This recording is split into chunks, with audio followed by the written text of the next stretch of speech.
Meanwhile, join us right now, former Secret Service agent and host of the Renegade Republican podcast, Dan Bongino, joins us from down in Florida. Dan, apparently, according to the sheriff yesterday, apparently there's a possibility he had an exit plan. He was going to try to escape. They found a note, not a suicide note, but the sheriff did add he would have had to have been some sort of superhuman or superhero to actually have pulled it off.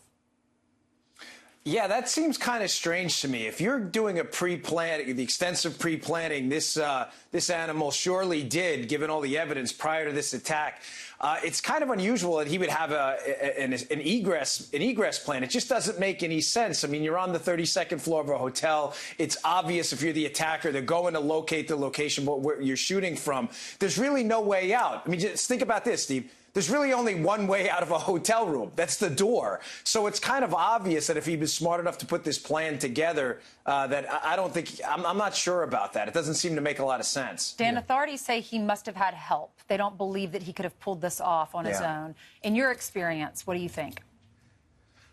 You know, again, they have more information than I do, obviously, but candidly speaking, I don't buy that, and I'll tell you why. When you have an accomplice in a crime, especially a crime, again, with such extensive pre-planning as we see here, the accomplice has to add some value to your plan. Well, what value would an accomplice have added? The weapons were purchased legally. The tannerite they found can be in his home can be purchased legally. Obviously, the planning can be done by himself. The pre-op surveillance, the line of sight, the setup of the line of sight, the setup of the weapons, the carrying in of the weapons. They may have some information that I don't have, obviously, but I don't see where that makes a lot of sense. Dan, let's talk about the dry run the week before. I thought that might have been one of those stories that goes by the wayside. Instead, it was backed up last week. It was a different concert, different hotel.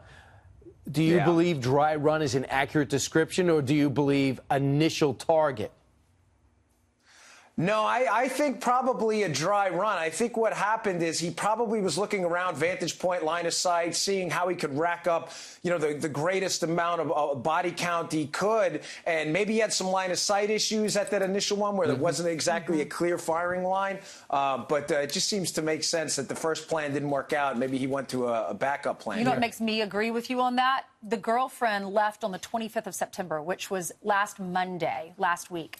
That concert, which the one he might have been scoping out at first, was the weekend before. So it was before he sent her off back to the Philippines. Right. Oh, my goodness. And by the way, Ainsley, you were absolutely right. Those 16 guns were bought from October 2016 forward.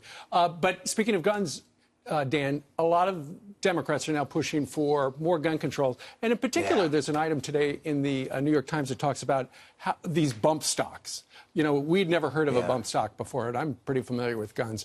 But there are a number of U.S. senators on the Republican side who are open now to a conversation about perhaps banning them. What do you think? Well, first on the gun control thing, you know, I'm really tired of this. You know, when do my rights come into question? And let me give a pro tip to the Democrats out there.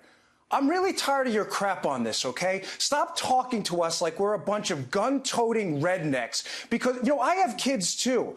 I have two young daughters. You think it doesn't bother me as a dad and a former law enforcement officer, the idea that me or my family could be subjected to one of these savage animals? You know, why are we paying with our rights every time? People like me, it's a tool, Steve. A firearm is a tool. I'm not John J. Rambo. Absolutely. I don't love guns.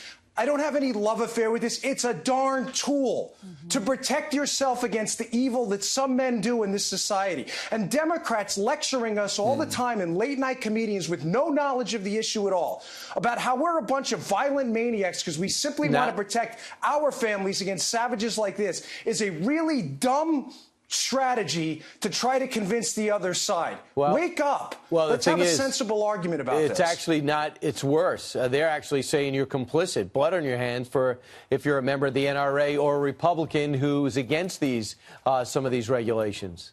Right. One of them has a hashtag NRA terrorists. Really? Let me get this straight. So the country's sportsmen, fathers, mothers who want to protect their own kids with a tool, a firearm, all of a sudden we're terrorists? You know, wake up. Yeah, You're Dan, not going to convince anybody by this. Dan, I'm with you. I grew up in a family. My dad's a hunter. He has a lot of guns. My brother, too. And that was common, and that's very common where I grew up. Right. I agree with you on that. And we're all of a sudden complicit in this? But let me ask you about this one, though. The Republicans, Yeah. some of the Republicans are getting on board with making those bump stops illegal because that turns a semi-automatic into an automatic, and automatics are illegal anyway. What do you think about that? Well, are you okay with that? Yeah. No, I'm not. And I know it's probably not PC to say that. And I'll tell you why. We're not going to legislate our way out of this, Ainsley. We're just not. What are you going to ban bump stocks? You know what? We have 3D printers. I've got news for you that could create a bump stock in probably under 5 minutes. What are you going to do about that? We can't legislate our way out of the evil in some men's hearts. I'm sorry. There's no way to do that. Well, do you want in a background check at least that to pop up that you bought 30 guns in a year? For the person selling you the gun to say, okay, sir, I just got to ask you, you bought 30 guns in a year. Can you explain to me what you're doing with them? Or do you think that's an infringement? No, why should I? I don't know. I have, you know what? If I like, if I want to buy 30 guns a year, why should I have to explain that away to the government? Again, Brian, I'm just going to hit this one point. Why are my rights always under attack because of the acts of a savage madman? I did nothing wrong. Right. I'm sorry. You're not going to legislate this thing away. It's just not, doesn't work that way. Yeah, but do you want to know if someone's going to be forming a militia in the woods as opposed to they are collectors? Well, Brian, that's two different questions. I mean, a collector of a gun and a guy forming a militia are not necessarily the same thing. I mean, that's completely different. You know, forming a militia in the woods for the purpose of insurrection is a completely different counterintelligence argument than the argument about a background check on a gun. Absolutely. And of what we know about the shooters so far, no federal laws or gun control laws were broken. Dan, thank you very much for joining us live today.